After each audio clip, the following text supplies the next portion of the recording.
Hey guys, welcome back to the JB's Power Center YouTube channel. Today I wanted to show you this build that both our mechanic and our installers have all had their hands on. Here we have a 1976 Camaro that was brought to us with some engine trouble. Our mechanic looked at it and he discovered that the engine in the car was beyond repair. After talking to the customer, we all decided that the best course of action would be to pull the old motor out and put in a brand new one.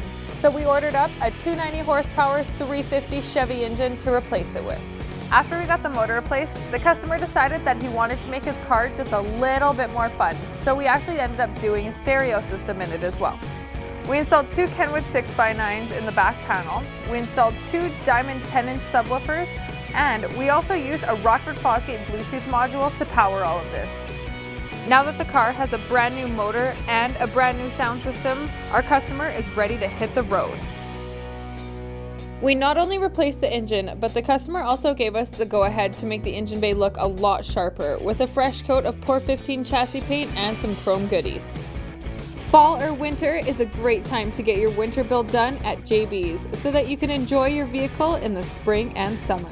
If you wanted to see another one of our JB's videos, click the link on the bottom right. And if you enjoyed this video, make sure to click on the bottom left to subscribe to our channel.